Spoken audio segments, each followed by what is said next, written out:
దేవుని నామానికి మహిమ కలుగును గాక. ఈ క్రీస్తు పరిచర్య ఛానల్ ద్వారా వాక్యాన్ని వింటున్న క్రీస్తు పరిచర్య అనుచరులకును మరియు యావత్ ప్రపంచానికి మన ప్రభువైన యేసుక్రీస్తు నామములో మా శుభాభివందనాలు తెలియజేసుకుంటున్నాను.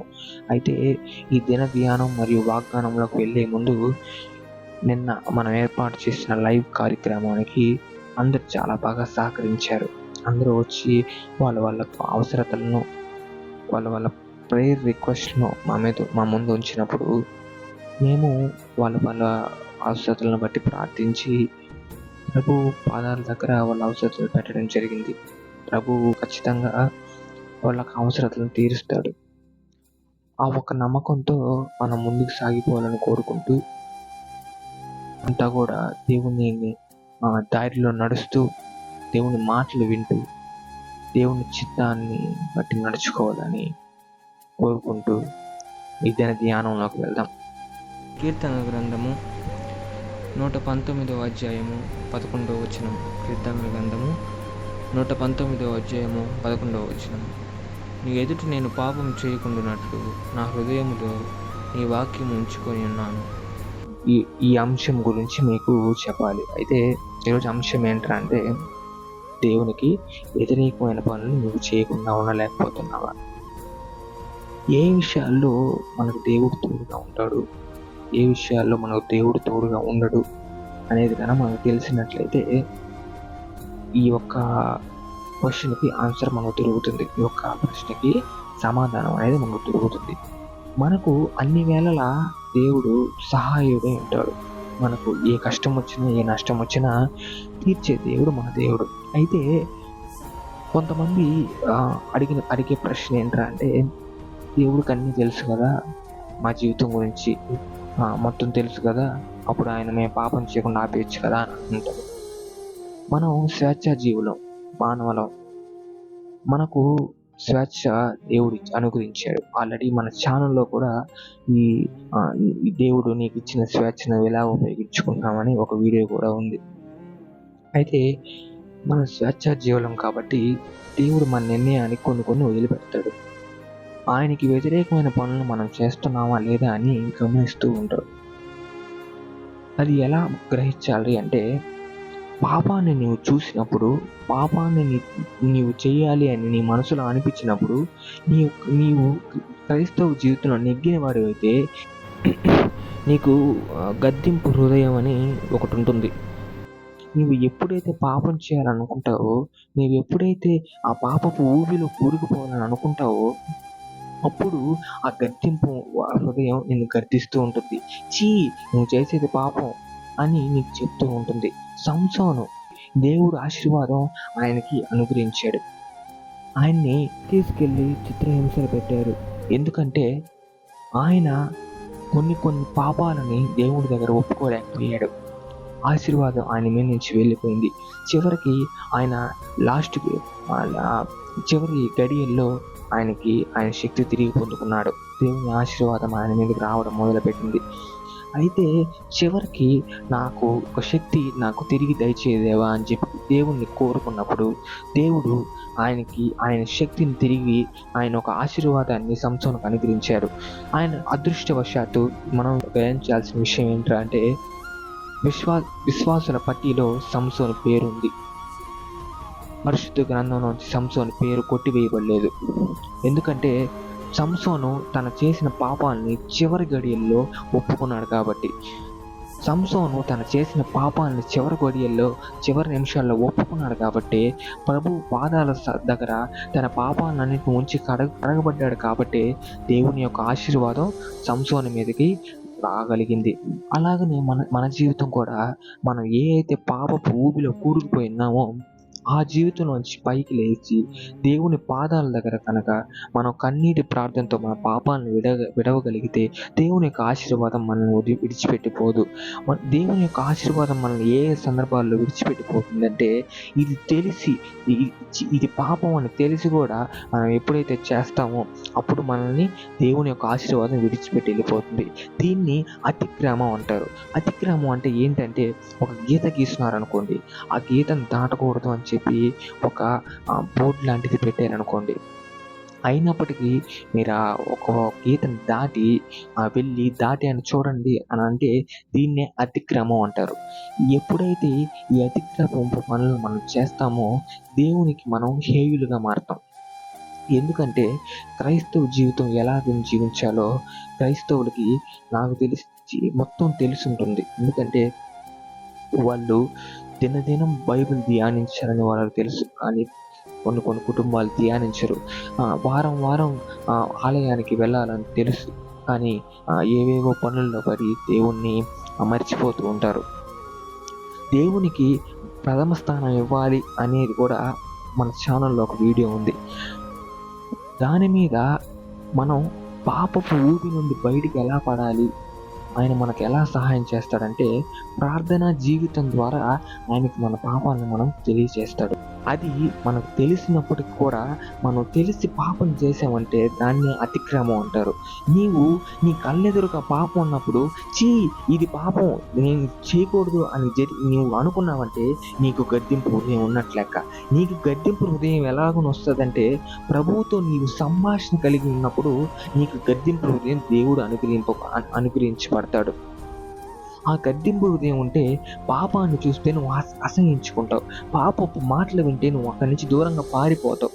ఇవన్నీ జరగలేదు అంటే అర్థం ఏమిటంటే నీ మీద దేవుని ఆశీర్వాదం లేనట్టు. దేవుని యొక్క ఆశీర్వాదానికి నువ్వు దూరంగా ఉన్నావని లెక్క. అపవాది యొక్క చిక్కుల్లో నువ్వు పడి ఉన్నావని లెక్క. అపవాది వేసే యొక్క ఉచ్చుల్లో నువ్వు పడి ఉన్నావని లెక్క. పాపపు ఊబిలో నీవు కూరుకుపోయి ఉన్నావు లెక్క. మనం చేసేది పాపమని మనకు తెలిసినా కూడా మనం అదే పాపాన్ని వెంట పెట్టుకొని తిరుగుతున్నామంటే మనం చేసేది ముమ్మార్లకి తప్పే. అది దేవునికి వ్యతిరేకమైన పనే. అలాగునే నువ్వు ఎక్కడెక్కడికైతే ఏ దారుల్లో నడుస్తున్నావో ఆ దారుల్లో ప్రతి ఒక్క ముళ్ళ దారుల్లో నువ్వు నడిచే ప్రతి ఒక్క గట్టు దారుల్లో కూడా దేవుడు నీకు తోడై ఉంటాడు. దేవుడు నీకు తోడై ఉన్నాడా లేదా అని చాలామంది కూడా భయపడుతూ ఆందోళన పడుతూ ఉంటాడు. ప్రతి ఒక్కరికి దేవుడు తోడై ఉంటాడు. అలాగున మనం రక్షించబడాలని ఆయన ఒక ప్రాణం మన కొరకు పెట్టిన దేవుడు మనకు ఎల్లప్పుడూ తోడయ్యే ఉంటాడు. అయితే ఇది తప్పు అని తెలిసినా కూడా మనం ఇంకా ఆ తప్పునే పట్టుకొని మనం వెంట పెట్టుకొని తిరుగుతున్నామంటే మనం చేసేది ఖచ్చితంగా దేవునికి వ్యతిరేకమైన పని.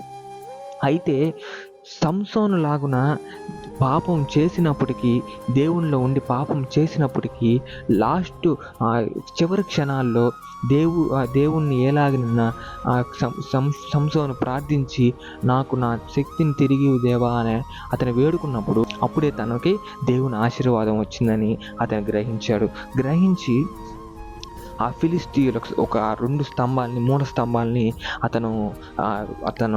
అతను శక్తితో కూల్చి ఫిలిస్తీయులను అంతమొందించాడు. అయితే ఈ యొక్క కృప సంసోనికి ఎలా వచ్చిందంటే, ఈ యొక్క ఆశీర్వాదం సంసోనికి ఎలా వచ్చిందంటే అతను చేసిన తప్పుని సంసోను ఒప్పుకోగలిగాడు. నీవు ఈరోజు నేను ఈ యొక్క ప్రశ్న నీకు వేస్తున్నాను. మన కుటుంబాల్లో మనం చేసిన తప్పుని దేవుని దగ్గర ఒప్పుకోగలుగుతున్నావా? నీవు ఏ విషయాల్లో అయితే దేవుణ్ణి దూరం పెట్టావో, ఏ విషయాల్లో అయితే ఇది తప్పు అని తెలిసి కూడా ఇది దేవునికి వ్యతిరేకమైన పని అని తెలిసి కూడా నీవు దేవునికి వ్యతిరేకమైన పనులు చేస్తున్నావా? ఆ వ్యతిరేకమైన పనులు నీవు ఆపుకోగలుగుతున్నావా? అంటే ఈరోజు చాలామందిని కూడా నేను అడుగుతున్న ప్రశ్న ఒకటే. మీ కుటుంబాల్లో మీ బిడ్డల్ని దేవునికి వ్యతిరేకంగా కాకుండా దేవునికి సేవకుల మాదిరి పెంచగలుగుతున్నారా? దేవుని యొక్క వాక్యాన్ని వెతికి నిత్యం దేవుని యొక్క వాక్యం మన ఖడ్గాన్ని వెతికి సైతానికి అపజయం దేవునికి జయం కలిగించే బిడ్డలాగా మీ యొక్క బిడ్డల్ని పెంచగలుగుతున్నారా?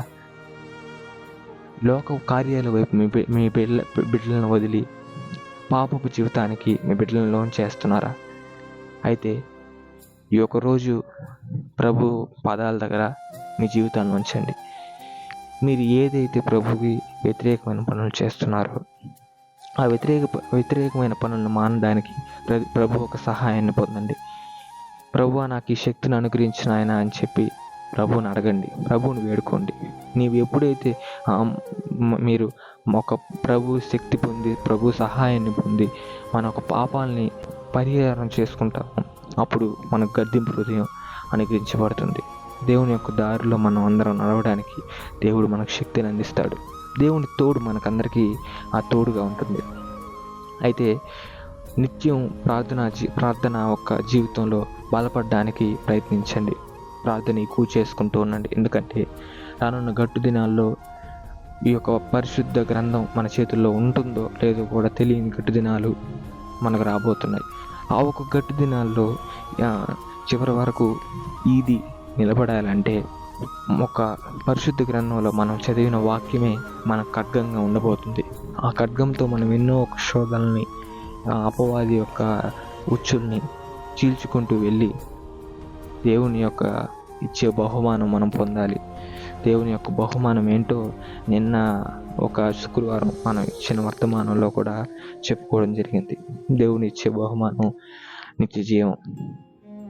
అలాగనే మన కుటుంబాలు, మన బిడ్డల్ని దేవునికి వ్యతిరేకమైన పనులు చేసేవారిగా పెంచకుండా దేవుని సేవకులుగా, దేవుని ఖడ్గాలుగా, అపవాదికి అపజయం కలిగించే బిడ్డలుగా మన బిడ్డలందరినీ, మన కుటుంబాన్ని ఏర్పరచుకోమని ప్రభువు సహాయాన్ని మనం కోరుచు మన ఒక పాప జీవితాన్ని మనం కడుక్కుంటూ సంసోను ఎలాగైతే తన శక్తిని తను తిరిగి పొందుకున్నాడో అలాగనే మన కుటుంబాన్ని కూడా పోగొట్టుకున్న మన జీవితాన్ని ప్రభువు పేరట మనం తిరిగి పొందుకోవాలని ఆశిస్తూ సెలవు తీసుకుంటున్నాను. ప్రార్థన. ప్రేమగల మహిమగల మా దేవుడా, మా రక్షక, వేతరముల వరకు మేలును కనకము చూపించే దేవుడా, అత్యున్నతుడా, ఉన్నతుడా, ఉన్నవాడు దేవా, నీకు వందనాలు, స్తుతులు చెల్లించుకుంటున్నాం నా తండ్రి. ఆయన బిడ్డలందరూ నా తండ్రి నీకు వ్యతిరేకమైన పనులు చేయకుండా నా తండ్రి నీవు ఏర్పరచబడిన కుటుంబాలుగా బిడ్డలందరినీ మార్చుకోమని వేడుకుంటున్నాం నా తండ్రి. వాళ్ళు ఏ బిడ్డలైతే పాప ఊపిలో కూరుకుపోయి ఉన్నారో నా తండ్రి, అటువంటి ప్రతి ఒక్క బిడ్డని లేవనెత్తి నీ యొక్క శక్తిని అనుగ్రహించి మనం వేడుకుంటున్నాం నా తండ్రి.